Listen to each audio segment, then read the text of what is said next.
High, আমি প্রীতম। তো আজকের এক্সপেরিমেন্ট হচ্ছে সিঁদুর। তো মাথার পোকাটা হুট করে নড়ে উঠলো ও ভাবলাম, আচ্ছা পুজোর সময় দশমীর দিন মাকে সিঁদুর দিয়েই বরণ করা হয়। মায়ের কপাল ভর্তি সিঁদুর, গাল ভর্তি সিঁদুর, এমনকি যে সন্দেশগুলো লেগে থাকে তাতেও সিঁদুর লেগে থাকে। আচ্ছা যদি কিনা সেই সিঁদুর দিয়ে মায়ের মুখ করা যায় তাহলে কেমন হয়? তো যেমন ভাবনা তেমন কাজ, লেগে পড়লাম সিঁদুর নিয়ে।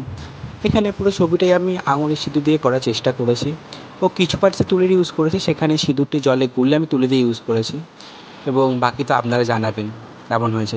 ততক্ষণে আপনারা ভিডিওটি এনজয় করুন। দেখা হচ্ছে অন্য কোনো ভিডিওতে। Till then, tata.